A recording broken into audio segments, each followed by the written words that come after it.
লাইলা আমি তোমাকে ভালোবাসি।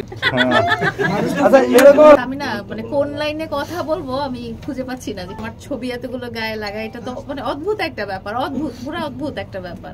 তারপরে দেখছি যে সে আমাকে নিয়ে একটা গান গেয়ে ফেলেছে, সেটাও একটা অদ্ভুত ব্যাপার, কেউ করে নাই আজ পর্যন্ত। ভালোবাসি। আচ্ছা, থ্যাংক ইউ। চাই যে আমার নামে কিছু কথা বলতে, যে আমি কতটুকু ভালোবাসি। আমি কিন্তু আসলে অনেক ভালোবাসি, আমি কিন্তু বাটপার না। আমার মনে হয় না যে এরকম কাউকে নিয়ে আর কখনো হয়েছে। আমার মনে হচ্ছে না। আপনাদের কি জানা আছে কাউকে নিয়ে এইভাবে কেউ গান গেয়েছে, ছবি লাগিয়ে বসে আছে? এটা কি অদ্ভুত একটা ব্যাপার।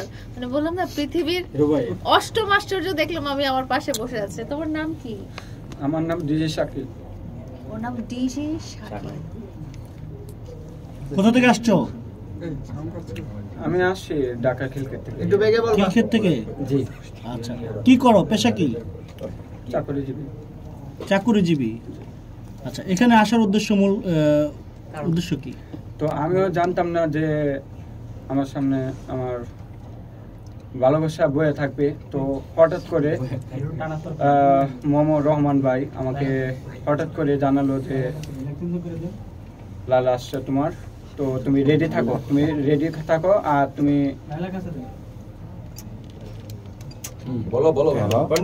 মানে তুমি রেডি থাকো। তো লাইলা আসলে তোমার সাথে কথা বলা আমার দায়িত্ব থাকলো।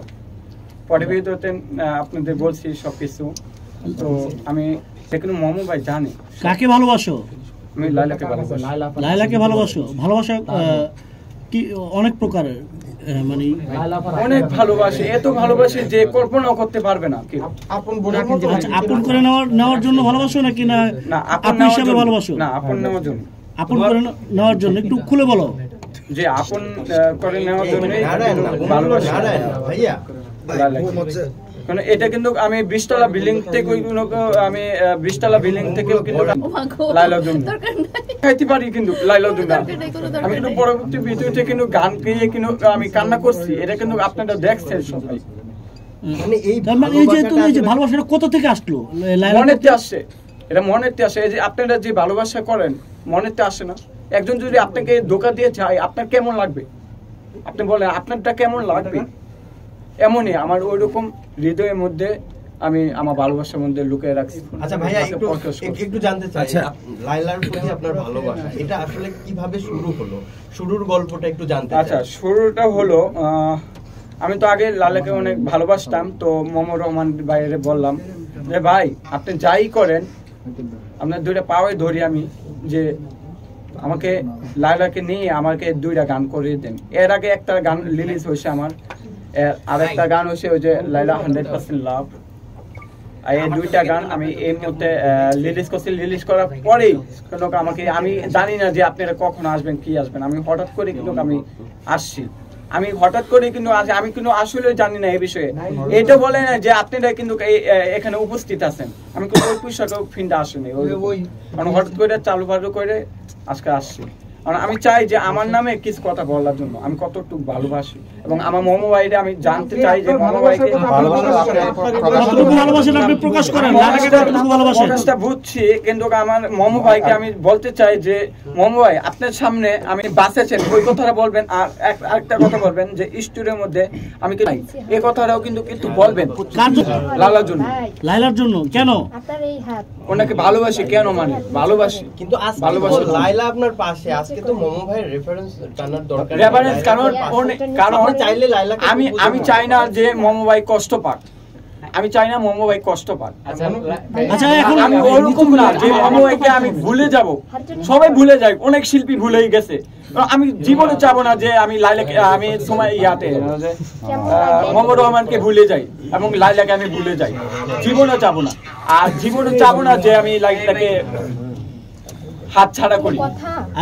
আজকে তো লাইলা আপনার সামনে আছে, তাহলে আপনার মনের কথাটা খুলে বলেন, প্রপোজ করে ওটা তো বললাম, মানে আমার কথা যেভাবে বলছি এভাবে তো আমি বললাম লাইলাকে। এখন লাইলার উত্তর বলেন না, আপনি বলেন নাই, আপনি বলেন আমি আমাদেরকে বলেছেন লাইলাকে ভালোবাসি এবং লাইলার জন্য আমাদেরকে বলেছেন, লাইলাকে বলেননি না, বলছি তো না, বলেন লাইলাকে